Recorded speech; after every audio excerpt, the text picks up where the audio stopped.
Bom dia, pessoal. Tudo bem?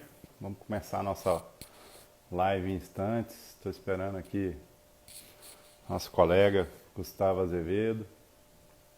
Pá, deixa eu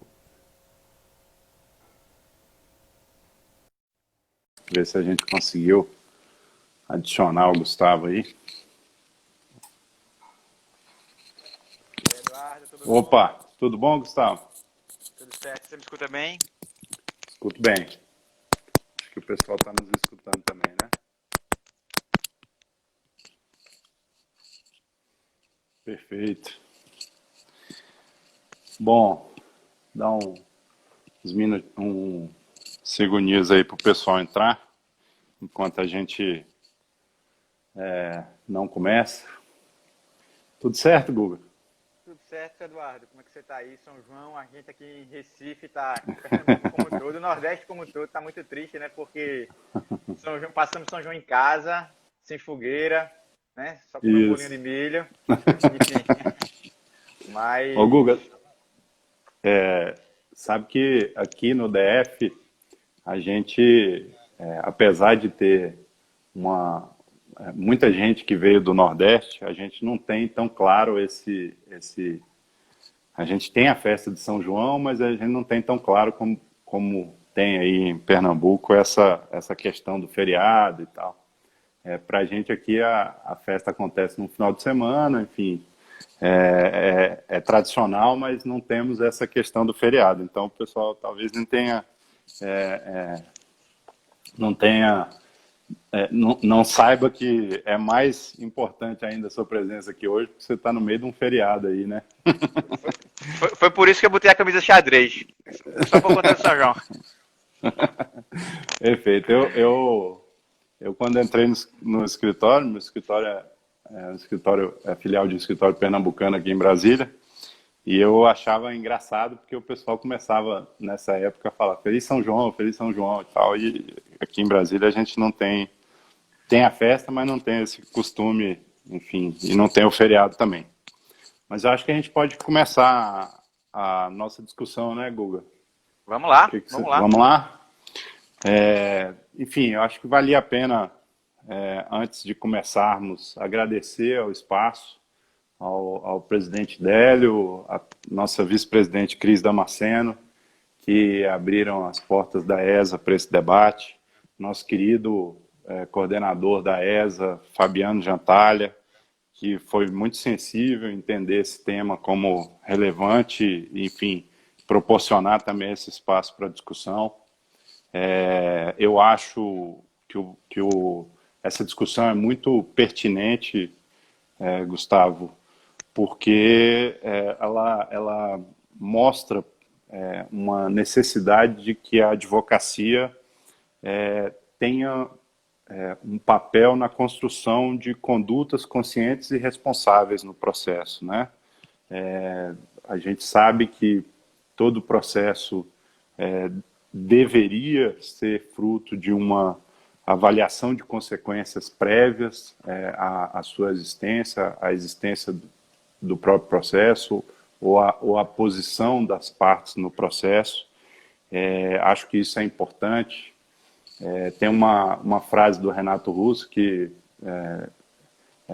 vem num contexto forte de uma música e às vezes a gente se perde porque a música toda é muito relevante, mas ele diz que disciplina é liberdade. Quando a gente discute o processo sobre esse enfoque, sem dúvida que fica essa impressão, né? A gente precisa ter uma visão responsável de tudo que acontece no processo. Então, eu queria, enfim, passar a palavra para você, para suas considerações iniciais, antes mesmo da gente começar a falar objetivamente sobre o processo, sem antes agradecer por você estar aqui, por você dividir com a gente seu conhecimento, por você trazer isso para a ESA DF e também por fazer isso no feriado, né? Eduardo, assim, eu agradeço a todo mundo da OAB do Distrito Federal, a todos os órgãos da OAB do Distrito Federal. Em, em, é, em- Agradeço a você, em nome de todos. A gente consegue ver daqui de Recife, a gente que acaba tendo muito processo em Brasília, que naturalmente acabam chegando aí, o belo trabalho que vocês estão fazendo em todos os sentidos, do ponto de vista da CAAP, uma assistência de verdade para os advogados, do ponto de vista institucional e do ponto de vista de contribuir com a formação dos advogados. Então, a gente, nesse período de pandemia, tudo fica mais difícil. Se Deus quiser, uma hora vai chegar ao fim e tudo volta à normalidade, mas a gente consegue ver daqui o belo trabalho que vocês fazem e um trabalho que dá espaço para todo mundo, que pode contribuir de alguma forma. E aí eu agradeço por estar daqui de Recife, podendo falar, compartilhar com meus colegas advogados aí do Distrito Federal. E eu sei que tem gente do Brasil todo vendo a relevância da OAB daí. Não é a OAB federal, um órgão federal, mas está em Brasília, está na capital federal. É muito importante para todos nós. Então eu agradeço muito. E fora que é falar de um tema que eu tenho escrito recentemente sobre ele, espero que saia em algumas revistas, alguns periódicos especializados, mas é um tema que eu acho que me é muito caro, falar da responsabilidade dos advogados, de honorários de advogados, responsabilidade processual como um todo, então eu fico duplamente feliz. Na verdade, triplamente. Primeiro porque eu estou falando junto com você, que é um feliz amigo. Segundo porque eu estou falando para os colegas da OAB Federal. E terceiro porque falar de um tema que eu acho que é importante e me é muito caro. Sim, sem dúvida. Nós que agradecemos, Guga. Guga é um amigo, irmão de grandes batalhas, né? A gente tá aí na correria há muito tempo, tem muitos assuntos juntos e a admiração com certeza é recíproca. Guga, mas eu acho que a gente podia entrar e começar a tentar delinear esse tema a partir de uma discussão sobre o que é esse litígio responsável, como definir quem é esse litigante responsável, né? Eu acho que o primeiro ponto da nossa conversa deveria ser esse. Quando saiu o Código, né, de Processo Civil 2015, na verdade, antes mesmo dele entrar em vigência, muito se falava que é preciso ter maior responsabilidade nos litígios. A gente não pode ajuizar demandas frívolas. Agora nós entramos na era da responsabilidade processual, na responsabilidade do litígio. O litigante ele tem que ser responsável por aquilo que ele faz. Se a gente for olhar lá no estatuto, no Código de Ética e Disciplina dos advogados da OAB, no artigo 8º ele fala não poderemos entrar em aventuras... enfim, uns artigos, agora que me falha a memória, ele usa o termo aventura judicial. Veja, aventura judicial, que é um termo muito usado em petição, está lá no Código de Ética e Disciplina. Então, muito se fala sobre isso. E já se fala há algum tempo. Isso sempre me deixou inquieto, porque o discurso é bonito, mas a gente precisa entender quem é o litigante responsável ou o litigante irresponsável. Quando a gente olha para o Código de Processo, a gente vê nitidamente que aumentou a responsabilidade porque mexeu com o bolso. Nos litígios civis, nas brigas de natureza civil, a gente atribui responsabilidade, via de regra, com custos financeiros, né? Então, a gente fica olhando para o bolso da parte como uma forma de responsabilizá-la. Então, não existe mais compensação de honorários. Então, se eu ajuizar uma demanda e perder metade, na sistemática antiga, se eu perdesse metade da demanda, eu não pagava honorários, porque ia compensar com a outra metade que eu ganhei, né? Agora não, agora cada um vai ser responsável pelos honorários recíprocos, sem sucumbência. A gente tem uma tabela bem clara lá dos litígios contra a Fazenda Pública. O Código deixou bem claro que cabem honorários na reconvenção, no cumprimento de sentença, enfim. Tem um recente entendimento do STJ de que não caberia no incidente de consideração de personalidade jurídica, o que, a meu ver, pessoalmente, data vênia, está equivocado. Então, a gente consegue observar bem que o Código aumentou a quantidade de responsabilidade das partes. Só que isso ainda não responde quem é o litigante responsável. E aí eu queria dar um passo atrás. Eu queria dar um passo atrás para lembrar que tudo no processo está baseado num princípio da liberdade. Então, nós temos liberdade para ajuizar ou não o processo. Ninguém é obrigado a socorrer do Poder Judiciário. Então, se eu quero ajuizar uma demanda, eu faço porque assim eu quis. Ninguém me obrigou a ajuizar uma demanda. Do mesmo modo que eu só contesto uma demanda se eu assim quiser. Se eu deixar de contestar um processo judicial, eu sei as consequências que é a revelia. Mas eu não sou obrigado a me defender. Se eu entender que a outra parte está correta, a minha conduta naturalmente deveria ser reconhecer a procedência do pedido e me ajustar com ela. Eu não sou obrigado a contestar, enfim, a me defender no processo judicial. Então, tudo se pauta no princípio da liberdade. E a Ainda liberdade... mais, ainda mais num contexto onde o novo código agravou a questão dos honorários com os honorários recursais, né? Fora, Enfim, nem os honorários recursais já estava lembrado.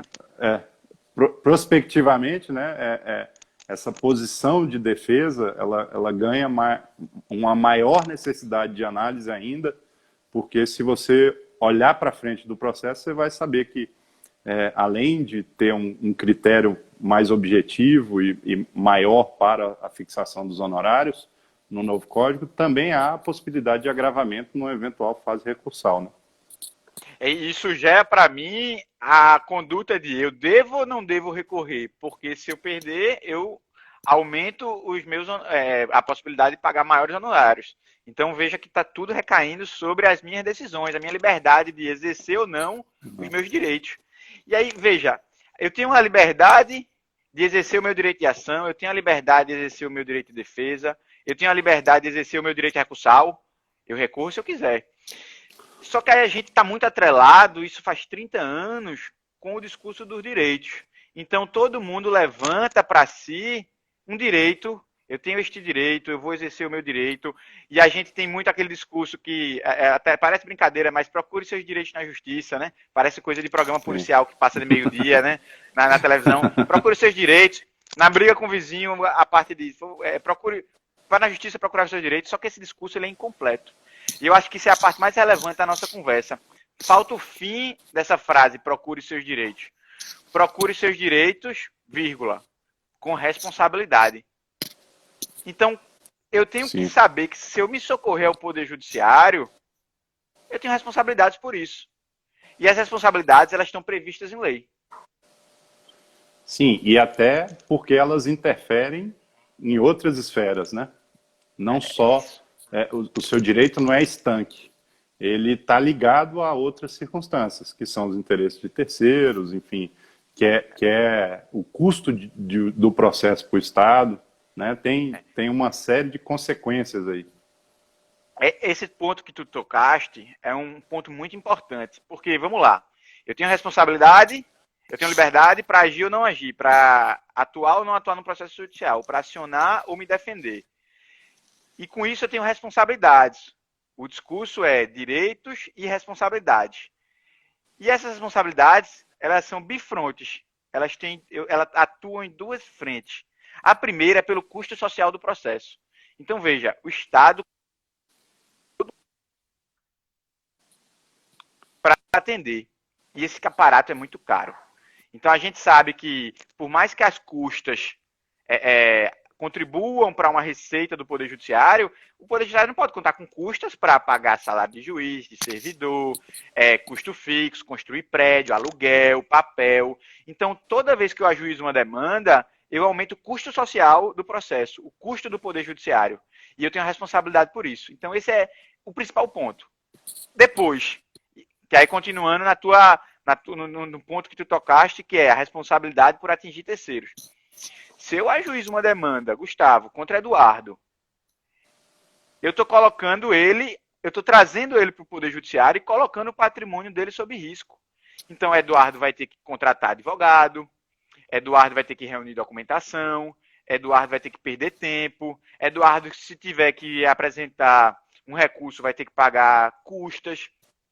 Então, eu mexo às vezes com o psicológico da parte. A gente sabe os litigantes habituais, as grandes empresas que são acostumadas com isso. Mas, por exemplo, se um familiar meu que nunca foi no Poder Judiciário, às vezes não sabe nem onde é a parte do fórum, onde está a porta do fórum, tem que ir lá se defender, aquilo mexe com ele psicologicamente. Então, eu tenho responsabilidade porque eu estou atingindo a esfera alheia. Então, a responsabilidade ela é bifronte, porque eu eu tenho responsabilidade sobre o que vai recair sobre mim, mas porque também eu atinjo o custo social do processo e porque eu atinjo a esfera jurídica do terceiro. Eu trago ele para dentro do processo. Então isso é muito grave. E A minha liberdade termina, só uma parte, quando começa do outro. Os direitos, ainda que lícitos, eles, isso é muito legal, isso vem lá de Monte Miranda, tem um trechinho que ele fala assim, quando eu exerço um direito, por mais lícito que ele seja, ele esbarra no direito do outro. Então não é bonito, feito a gente diz, eu tenho meu direito e eu estou aqui no meu espaço exercendo ele. Os direitos, eles se colidem, né? Quando eu exerço o direito de ação, eu colido com o seu direito de ficar quieto na sua casa sem ter que ir para o judiciário. Então é por isso que eu tenho responsabilidade pela minha atuação judicial. Não, e é interessante pensar sobre essa interferência na esfera de terceiros, porque ela guarda uma correlação de risco, né? Ou seja, se eu entro com uma ação judicial contra você, a sua defesa, ela pressupõe que você está sob o mesmo risco que eu. Ou seja, se é uma ação de R$1 milhão que nós estamos litigando, você está sujeito a esse risco no mesmo patamar que eu, né? Para usar uma expressão aí que os flamenguistas gostam muito.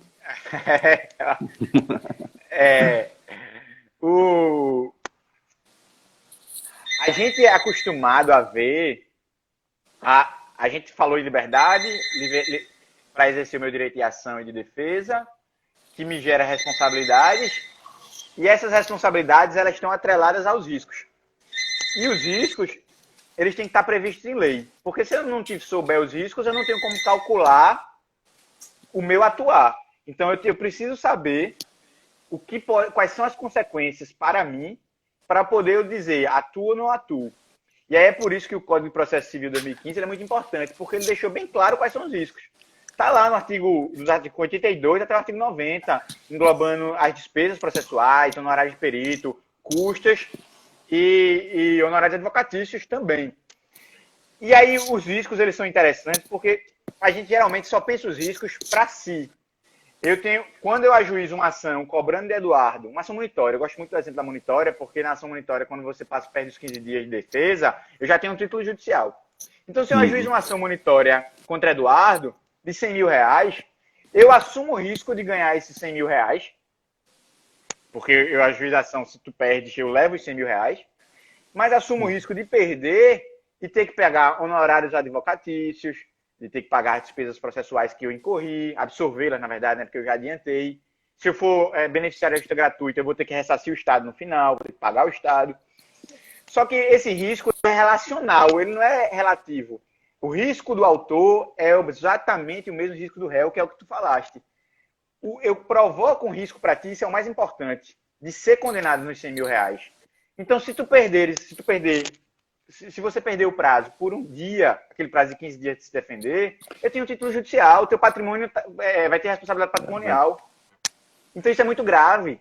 E eu também assumo, eu também te provoco o risco de pagar os honorários advocatícios disso. E aí é interessante notar, que eu acho que é bem bacana, que os riscos do autor sempre terão que ser os mesmos riscos do réu. Eu não posso ter dois pesos e duas medidas. Se para o autor a regra dos honorários advocatícios é uma, para o réu a regra tem que ser a mesma, porque o risco dos dois é o mesmo. Então veja, o autor é autor por mero acaso do destino. O autor de uma ação de cobrança podia ser o réu de uma ação de consignação em pagamento. O réu de uma execução fiscal, o contribuinte, poderia ser o autor de uma ação declaratória de inexistência de débito. Então, os riscos das partes são as mesmas. Então, eu não posso ter duas pesos e duas medidas por conta dos riscos delas. Isso eu aprendi, eu tenho que dar o crédito, né? A gente tem que ser justo aqui. O professor Heitor Sica, um professor de Direito Processual Civil da USP. Ele que fala muito isso.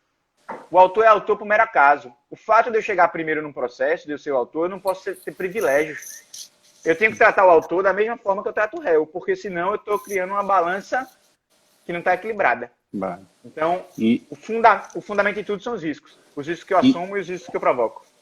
Sim, e isso é importante, Gustavo, até como fundamento para uma análise mais correta na hora da fixação dos honorários, né? A gente vê muito que o judiciário, por vezes, faz uma distinção. Você mencionou aí a questão da execução fiscal. Às vezes você, enfim, recebe uma citação, se perder um prazo, você tem um critério objetivo ali. Mas se você apresentar uma contestação e ela for provida, há uma dificuldade de que o juiz coloque no mesmo nível de honorários que a Fazenda Pública teria para o advogado particular, né? Isso é uma análise que precisa ser feita porque é um problema que a gente tem no dia a dia, né? Isso é um problema muito sério, porque primeiro que a gente não pode ter, seja com a fazenda pública ou seja com os particulares, feito disso, dois pesos e duas medidas. Só que o STJ, você tem observado que ele tem sido mais complacente, tem permitido a licenciosidade do poder público no ajuizamento de ações judiciais. Então, primeiro que o entendimento da segunda sessão em relação da primeira sessão deveria ser o mesmo. E, a meu ver, na verdade, se tivesse que um ser mais severo, deveria ser o da primeira sessão das turmas de direito público, porque ninguém pode ser irresponsável judicialmente, mas um ente público com responsabilidade institucional, que faz às vezes no interesse público, que está ali mediante um concurso público, defendendo o Estado, esse é o último ente que pode ser irresponsável. Então a gente não pode ter, eu não posso, como advogado, não perceber que eu estou ajuizando uma ação de um crédito prescrito.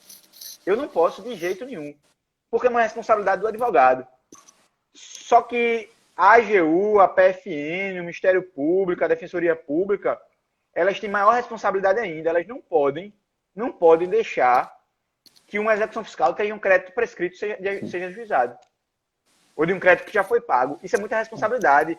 Eles estão, fora que eles, por não pagarem custos judiciais, eles aumentam duplamente o custo social do processo. Porque se eu ajuizo uma execução fiscal particular, eu pago custas e ainda assim aumento o custo social do processo, porque tem um custo fixo do Poder Judiciário. Mas a AGU, ela não paga, a União não paga, então ela tem que pensar 2, 3, 4 vezes, tem que refletir sobre aquela petição inicial e dizer, não, isso aqui realmente deve ser ajuizado, eu tenho responsabilidade por isso. E é nesse caso que você mencionou, você foi bem no ponto, porque é nesse caso que você mencionou que a gente vê mais isso, né? Que às vezes numa petição de 2 laudas, você demonstra que o crédito está prescrito, e aí o entendimento, por vezes, do judiciário é que uma petição simples não representa um trabalho relevante para o advogado, e aí, nesse contexto, é que surge a ideia da minoração dos honorários, né? Então, de fato, é muito importante refletirmos sobre isso, sobre essa questão do equilíbrio entre as partes, né? Mas eu tenho que dar um crédito, que ele faz só uma parte. O professor Leonardo Carneiro da Cunha, ele mandou um texto para a revista de processo e eu tive acesso, gentilmente, a esse texto antes. Então, ele fez uma análise bem bacana em que ele mostra, ele, na verdade, e um coautor dele chamado João Otávio Terceiro Neto, um autor paraibano, em que ele fez a análise do entendimento da primeira e da segunda sessão das turmas de Direito Público e Privado da STJ, em que ele mostra que elas não existe coesão. O entendimento mais benevolente para o Estado, ele fez essa análise e, na verdade, essa minha percepção vem da análise desse texto dele, que em breve vai estar disponível já na revista de processo. Mas é só para fazer dar esse crédito, né? A gente tem que ser... Quando tiver, compartilha com a gente, né? Compartilhando sim. Guga, mas eu acho que a gente podia avançar para falar um pouco sobre o papel do advogado nesse contexto da litigância responsável, né? Enfim, eu vejo aí que a gente pode estabelecer uma discussão bem interessante sobre o que é prerrogativa e o que é responsabilidade, e em que nível isso sim essas duas coisas devem ser pesadas para essa análise de uma atuação responsável. Eu gosto muito de um eu, eu li um texto de um professor da NYU, a Universidade de Nova York, chamado Samuel Isharoff, nos Estados Unidos. E ele falou uma coisa, tem aquelas coisas, um trechinho assim que ele marca, né? Ele fala assim, que o advogado é o porteiro do fórum. Uhum. Isso é muito verdade no Brasil, porque fora na Justiça do Trabalho, em algumas hipóteses, fora nos juizados especiais cíveis, em primeira instância, né, na fase de conhecimento, a gente só entra no fórum se o advogado permitir. Se nenhum advogado, se todos os advogados disserem que sua demanda é aventureira, que você não pode ajuizar uma demanda, você não consegue entrar no fórum. Você precisa estar com o advogado do lado. E a lógica disso é porque você, e aí eu não queria me debruçar muito a isso, mas a lógica disso é porque a gente merece uma defesa técnica. E aí, veja como o sistema é racional. Eu tenho responsabilidades que recaem sobre o meu patrimônio, tá?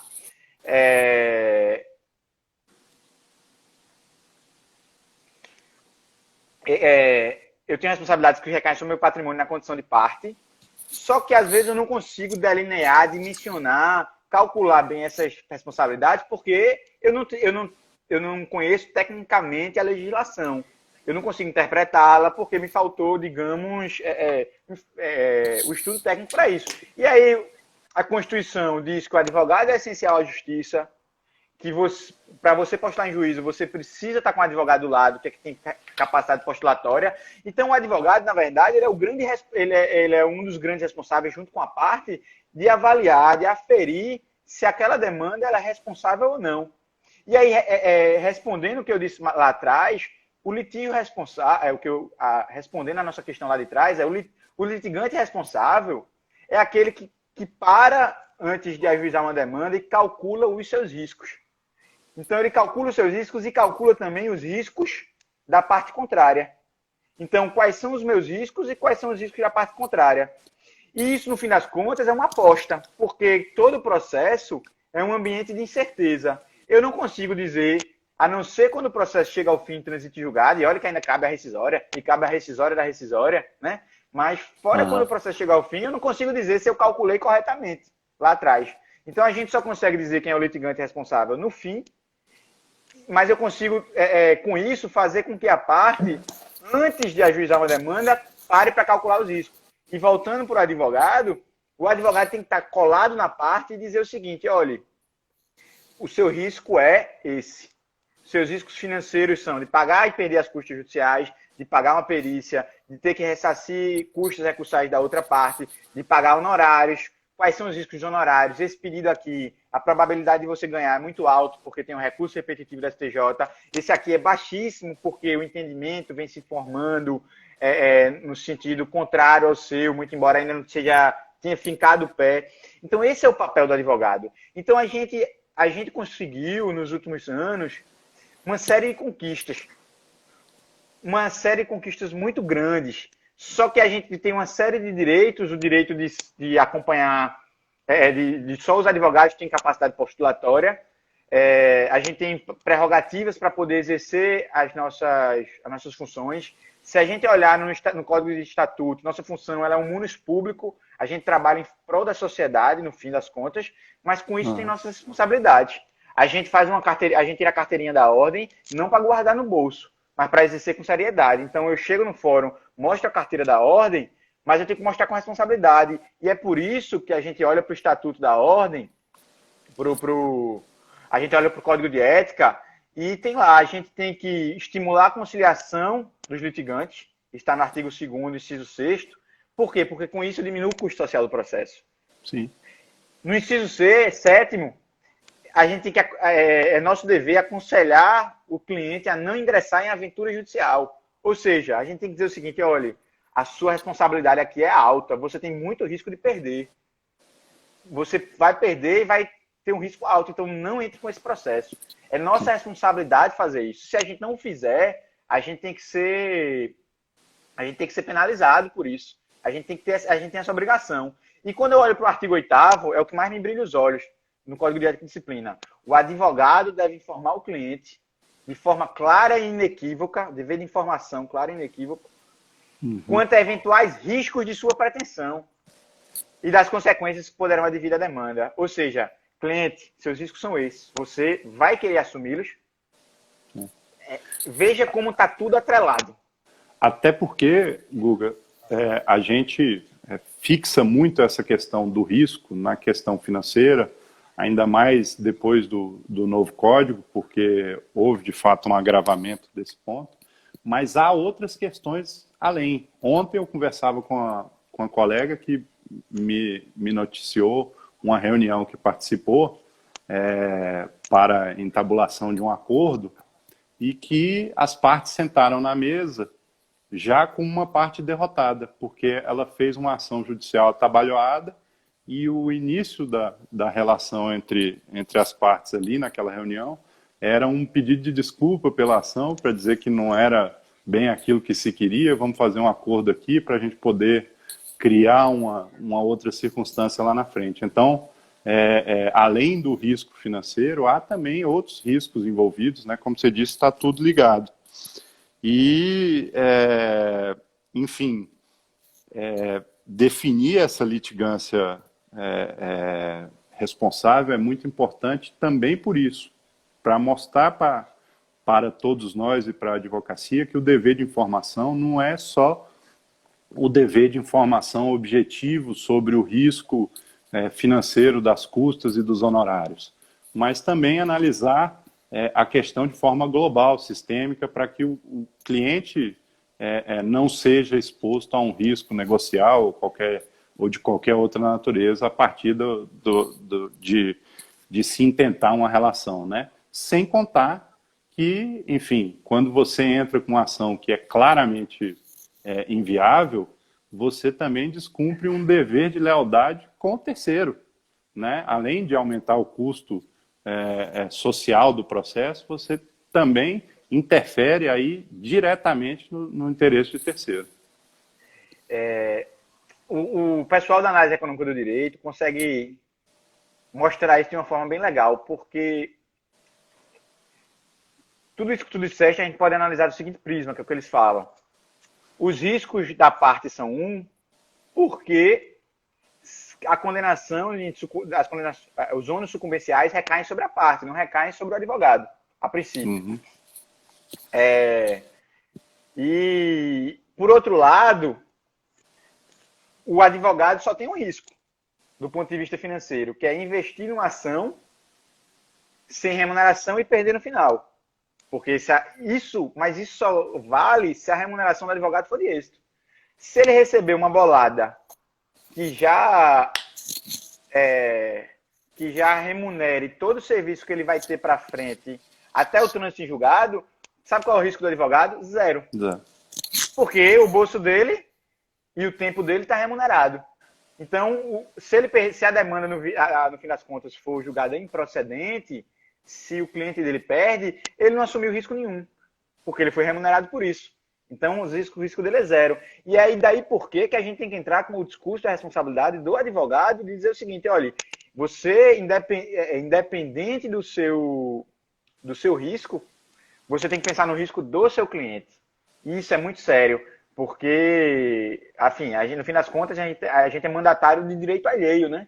A gente está representando o cliente com um mandato, com a procuração, e conduzimos o processo e o resultado dessa condução não nos afeta diretamente. E aí, voltando, eu vi que teve uma pergunta de Lucas Buril, que é um querido amigo aqui de Recife, professor do processo civil, um pesquisador. Ele perguntou o seguinte, o que é que eu achava do artigo 32 do Estatuto da Ordem?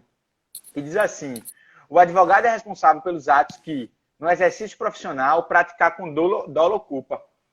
E veja que aí eu extrapolo a questão da responsabilidade do ponto de vista de calcular os riscos da demanda.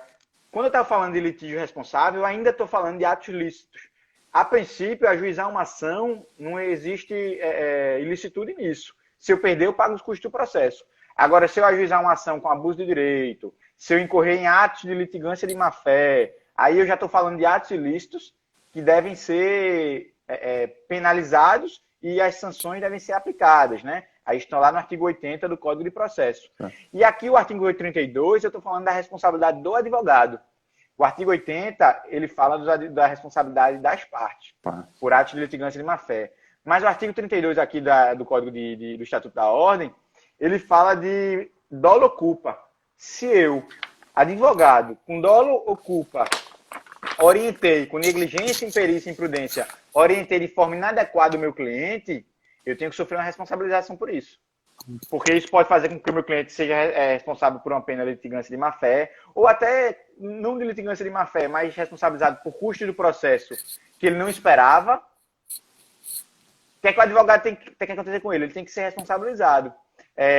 A ordem, e eu consigo ver muito bem nisso, a ordem ela tem a função de assegurar que os advogados possam exercer livremente as suas prerrogativas, que no fim das contas a gente está pensando no cliente, mas também ela tem o dever de penalizar os advogados que excederem essas prerrogativas ou que exercerem elas com dolo ou culpa. Então, o artigo 32, aí eu respondo ao Lucas Buril, é muito importante porque ele é um passo a mais na litigância responsável. Aí eu já estou falando de atuação ilícita ou atuação,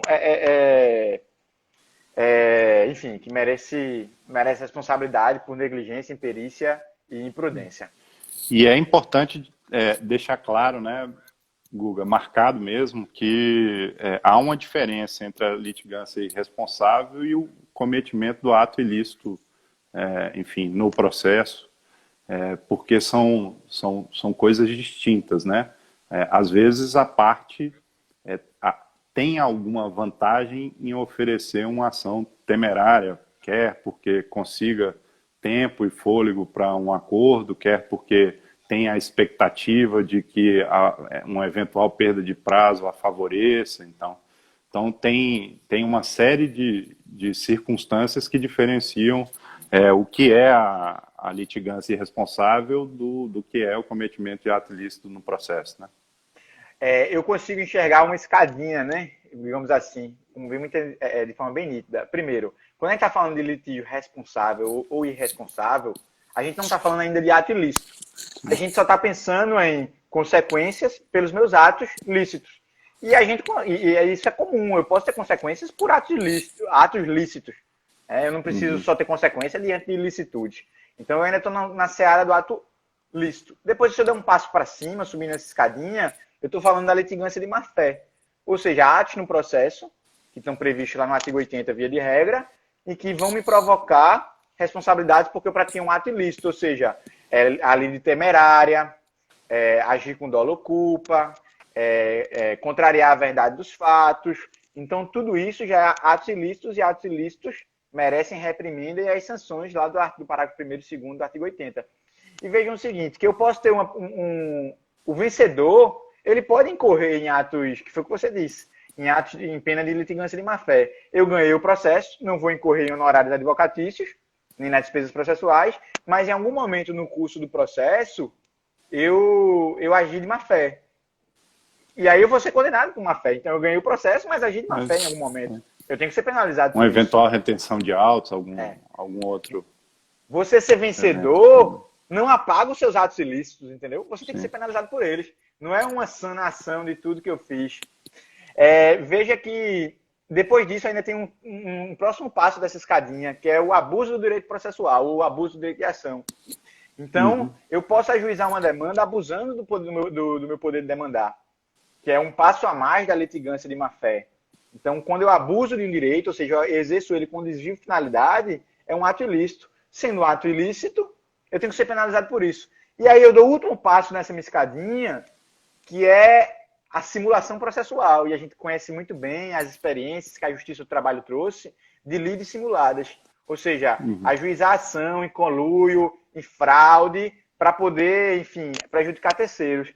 Que eu acho que... E aí o Código de Processo, no artigo 141 ou 142, me falha a memória, diz que se o juiz perceber que existe ali um conluio, ele tem que evitar esse conluio. Então, ele, na verdade, ele não vai julgar a ação, ele vai desbaratar aquela simulação ali entre autor e réu, enfim, até terceiras pessoas. Então, eu consigo olhar essa escadinha e na primeira dela, que é a litigância responsável, eu ainda estou falando de ato ilícito, que era o que a gente estava falando.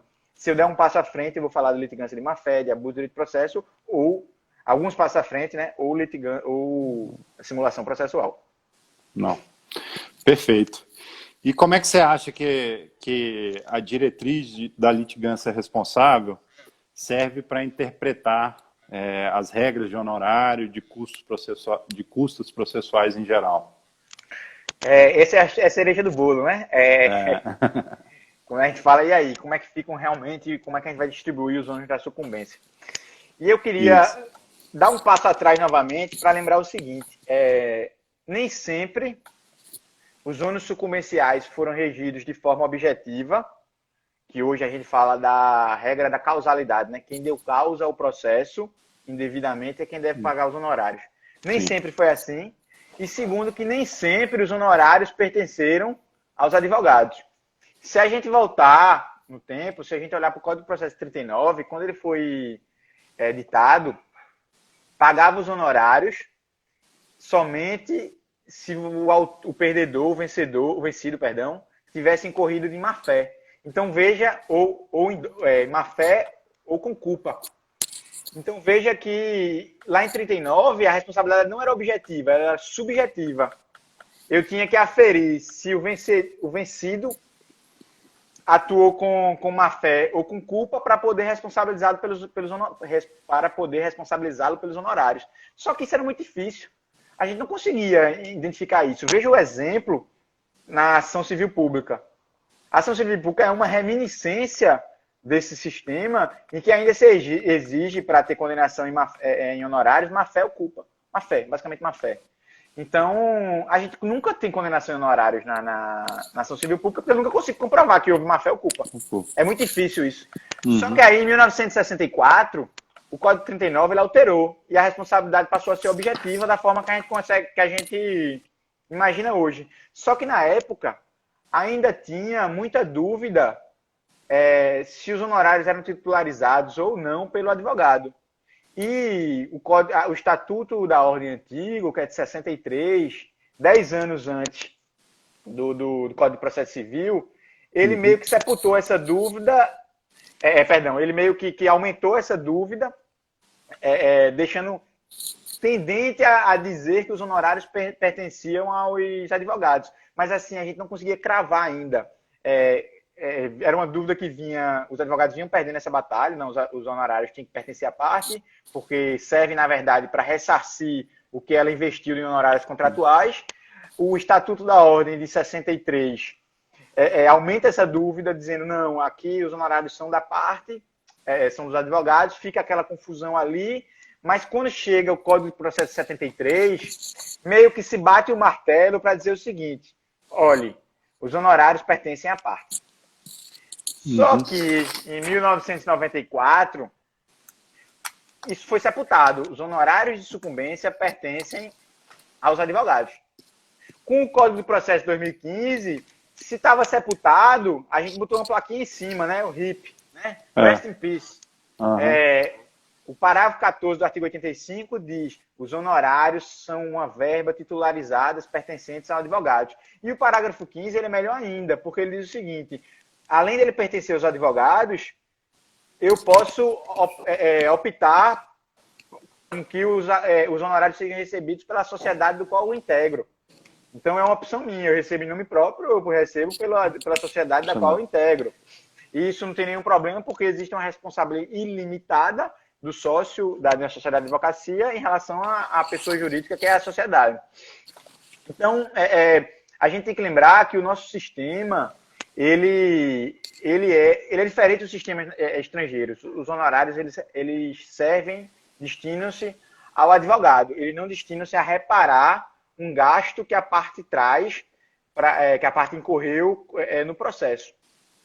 E aí, só que quando a gente observa os honorários, a gente consegue perceber que, primeiro, eu não posso negar em nenhum momento que ela pertence aos advogados, porque eu não posso negar a lei. A lei diz que pertence aos advogados.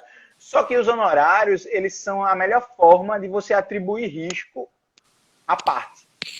Por quê? Porque os honorários, eles são proporcionais ao valor econômico do litígio. Veja que o sistema ele é muito inteligente. Ele deixa para que os honorários sejam fixados no fim do processo.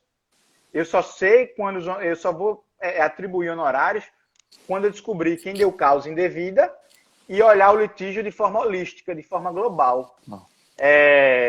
Os honorários eles são proporcionais aos riscos que eu provoquei à parte adversa. Então, e aí a gente volta para tudo que a gente disse lá no início. Se eu provoquei para a parte adversa um risco de R$10, ele é diferente dos riscos de uma ação de 100 mil, que são diferentes dos riscos de uma ação de 1 milhão, que são diferentes dos riscos de uma ação de 100 milhões e por aí adiante. Então, os honorários, eles dimensionam muito bem, por essa questão de proporcionalidade e razoabilidade, os riscos que a parte assumiu e os riscos que a parte provocou. Sim. E aí, quando a gente olha para isso, a gente consegue afastar a perniciosa interpretação do parágrafo 8º do artigo 85, que é dizer que se a ação ela tem um valor muito alto, os honorários têm que ser fixados por equidade. É exatamente o contrário. É exatamente o contrário, porque se eu fizer isso, eu tiro a responsabilidade das partes pelos riscos que ela provocou ao réu. Ou os riscos que o réu provocou ao autor ao fazê-lo vir a juízo para receber um valor que lhe era devido. Seria como igualar uma empresa que teve culpa em uma grande tragédia ambiental com uma empresa de lixo que deixou tombar um caminhão com lixo no meio da cidade, né? Ou seja, são as reprimendas de honorários têm que seguir o tamanho das questões que são submetidas ao judiciário, né? Exatamente. Então, veja que o sistema ele é muito inteligente. Primeiro que a gente assiste a beneficiária gratuita. Então, a gente permite que qualquer pessoa venha ao judiciário se ela não tiver como arcar com as custas iniciais. Mas se ela perder no final, ela não fica isenta de pagar os honorários e as custas. Ela tem responsabilidade por isso. Porque senão seria uma festa, né? Eu ajuizo o que eu quero, porque eu sou pobre na forma da lei e não tenho nenhuma responsabilidade por isso. Da mesma forma que isso tem que ser de forma proporcional. Eu não posso pagar nem a mais nem a menos dos riscos que eu assumi. Se eu sou uma empresa que transporta óleo no Rio Amazonas, ou gasolina, ou combustível, nas cidades ribeirinhas, levando de carro a carro, eu tenho a responsabilidade objetiva por isso, que é uma atividade de risco. Então, os riscos da minha embarcação afundar e eu gerar ali um dano ambiental é muito alto. E esse risco, obviamente, ele é muito maior em grau do que eu tenho um barquinho e estou transportando combustível para uso pessoal. Mas ambos têm que ser responsabilizados por culpa de um dano ambiental, em menor proporção e em maior proporção. Se eu transporto isso para a seara do processo, o risco que eu faço com que a parte assuma, com que eu assumo e que eu provoco ao réu ajuizar uma ação milionária, ele é muito maior do que o risco de uma ação pequena. Então, se eu tiro os honorários e fixo por equidade porque a ação é muito grande, na verdade eu estou permitindo a licenciosidade das partes. E eu queria lembrar, e eu acho que isso é muito importante, que a gente está falando aqui de responsabilidade do advogado, responsabilidade da parte pelos honorários, pelos riscos que assume, mas a gente não pode nunca esquecer, a gente tocou nisso um pouco atrás, mas a responsabilidade do Ministério Público, das procuradorias públicas e das defensorias públicas, principalmente quando a gente está falando de ações coletivas. As ações coletivas, os riscos delas são muito maiores para as partes. Porque se eu ajuizo uma ação coletiva irresponsável ou impetuosa, o processo não é ambiente para condutas impetuosas e irrefletidas. Elas têm que ser muito bem pensadas.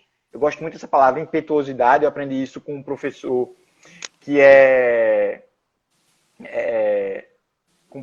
é membro do Ministério Público Federal, o professor Edilson Vitorelli, que ele diz: o Ministério Público não pode ter uma conduta impetuosa. Eu vi ele falando isso, ficou gravado na minha memória, e eu dou um passo a mais. Ninguém no processo pode ter uma conduta impetuosa, nenhum sujeito processual, nem o juiz, nem os advogados, nem o Ministério Público. Então, se eu ajuizo uma ação coletiva, o meu risco ele é muito maior, o risco que eu provoco para outra parte é muito maior. Então, eu tenho muita responsabilidade por isso. Fechando na tua pergunta, eu consigo pensar como a responsabilidade como critério orientativo para interpretar regras já existentes sobre honorários e para orientar os centros produtores de norma, no caso, a OAB Federal, quando vai fazer um código de ética e disciplina, o Congresso Nacional, quando vai editar regras sobre processo, sobre custos do processo, sobre ações coletivas, elas orientam os sujeitos processuais de como essas regras devem ser editadas ou devem ser interpretadas. E aí, olhando para o parágrafo 8º do Código de Processo, eu não consigo enxergar, feito o STJ em alguns momentos enxergou, que é a contrário senso, de que se o valor é muito alto, eu fixo por equidade. Não. Se o valor é muito alto, ele tem que ser fixado exatamente como o artigo 85 diz, com os parâmetros envolvidos no artigo 85. E a regra, continuo dizendo, ela é tão inteligente que nos casos em que a gente não consegue aferir o valor da demanda, ou seja, demandas de valor inestimável, ou os valores são tão pequenos, uma ação de R$100, de R$200, de R$300, de R$400, o sistema é tão inteligente que diz, não, nesse caso, só nesse caso, uma última opção, eu vou fixar por equidade. Porque eu mexi todo o aparato do Poder Judiciário, trouxe a parte do processo, e se não tem valor econômico envolvido, os honorários ficariam como? R$2, R$3, R$4. Eu não ia conseguir atribuir a responsabilidade necessária às partes. E é por isso que nesse momento eu fixo por equidade. E não em valores gigantes. É isso mesmo. Perfeito. E acho também, Gustavo, para além de ser uma discussão muito presente, porque a gente sabe que os tribunais, enfim, estão enfrentando isso hoje, há uma ideia prospectiva dela nessa retomada, né? A gente sabe que haverá um ambiente pós-pandemia que sugerirá à advocacia a possibilidade de uma série de ações, enfim, e aí o advogado vai ter que se deparar com essa ideia de responsabilidade muito clara, né? Olha, separar o que é realmente viável do que é um risco que deva ser assumido ou não. Eu acho que vai ter um momento pós-pandemia que, depois de um período de menor litigância no judiciário, as partes vão estar ávidas e vão, até em função do reflexo dos efeitos econômicos da pandemia, estar mais motivadas a procurar o judiciário. Então, a advocacia precisará, de fato, enfrentar esse tema, né? Isso às vezes a parte, ela tem uma sensação de injustiça que a lei não está albergando, né? Não está protegendo. Às vezes ela tem uma concepção diferente, pessoalmente se sente lesada e procura o advogado. E é feito tudo certo. Eu tenho uma parte lesada, ou se sentindo lesada por conta dos problemas da pandemia, e o advogado tem que dizer, não, isso aqui é muito arriscado. O entendimento é contrário. Vamos tentar conciliar. Vai entrar aí a importância da conciliação como forma de tentar diminuir esses riscos, o custo social do processo e os riscos da parte. Olha, vamos sentar com a parte contrária aqui, vamos tentar imaginar uma forma para você resolver seu aluguel que está em atraso. Então, isso é o advogado do devedor e do credor, né? É de parte a parte. O credor tem que pensar também, vamos receber parcelado, a outra parte talvez ganhe, talvez consiga aí uma revisional. Então, esse contexto de pandemia ele é muito importante para a gente, porque vai fazer a gente redobrar os nossos cuidados. E uma coisa que eu queria dizer que eu acho muito interessante muita gente acha que o litígio responsável, essa ideia de responsabilidade, ela vem como forma de diminuir a quantidade de litígios. E eu vejo esse fenômeno de forma diferente.